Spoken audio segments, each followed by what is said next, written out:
Hey students, welcome to another Mr. Ness screencast. Today's aim is deindustrialization, and here are your objectives. Please pause the video, look these questions over, and get ready to copy some vocab terms and take some notes.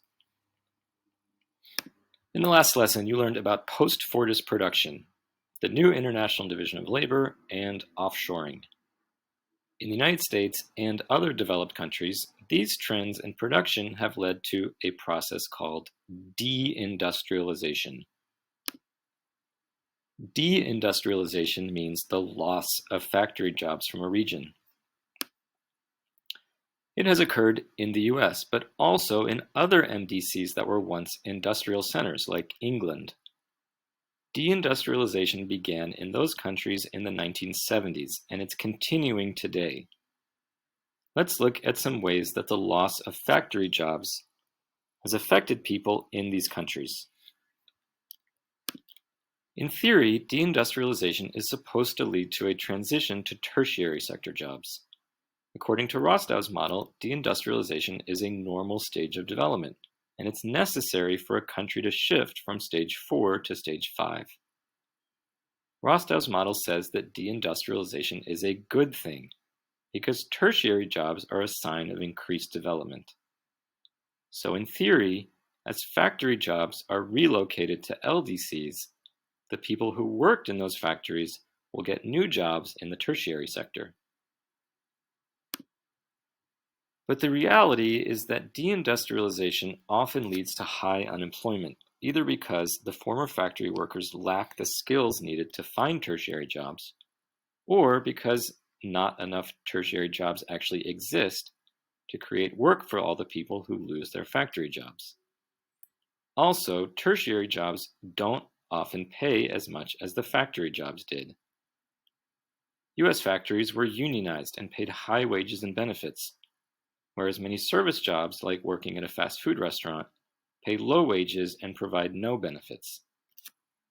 So the transition to service jobs that results from deindustrialization is often a very difficult process for former factory workers. When a country loses its factory jobs and bases its economy only on services, we refer to it as being post-industrial. The United States and England, which were once the industrial leaders of the world, are now post-industrial countries because they don't have many factory jobs. And that's because their companies have offshored factory jobs to LDCs. Now go back to term 35.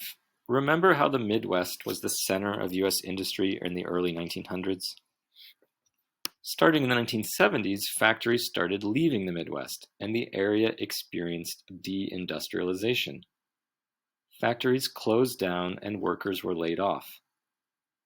This area was once known as America's industrial heartland, but today we call it the Rust Belt.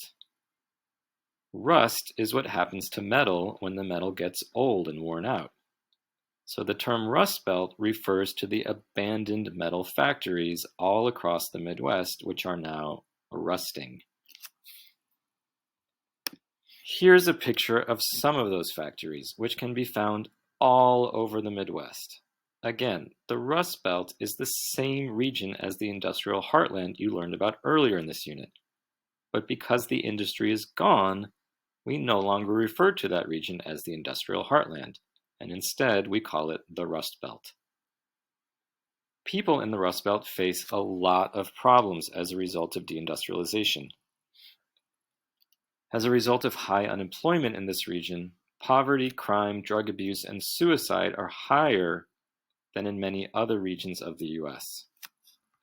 You'll look more at the Rust Belt in class. The decline of the Rust Belt has been accompanied by the growth of the southern region of the US, which is known as the Sun Belt. The Sun Belt extends from California all the way across the south to North Carolina. Take a moment and notice some of the states that are included in the Sun Belt. These states have experienced a boom in service jobs, and as a result, many Americans have migrated there over the past 50 years. But why are there so many service jobs in the Sun Belt? One reason is that compared to northern states, the Sun Belt states offer many business-friendly characteristics that attract companies.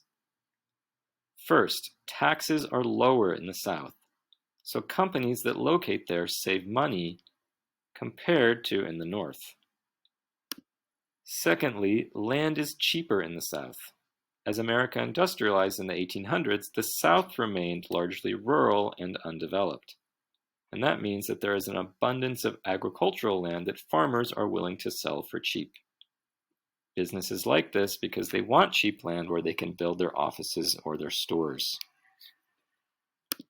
Finally, many southern states have what are known as right-to-work laws. Right-to-work. Right-to-work laws prevent labor unions from requiring workers to pay union dues. And without dues from members, unions have a hard time raising money. And the result is that they find it difficult or impossible to operate in states that have these laws. Companies like this because unions fight for higher wages for workers. And without unions, businesses can pay workers less than they would in northern states, where unions are more common. Although most factories from the Rust Belt have been offshored to LDCs, some industries have relocated factories to southern states in the Sun Belt. For example, many car manufacturers now have assembly plants in the South, and you may also recall from Unit 6 that meat processing is common in southern states too. Now it's time to review the objectives. If you don't know the answer to any of them, rewind the video and look again. I will see you in class. Bye, students.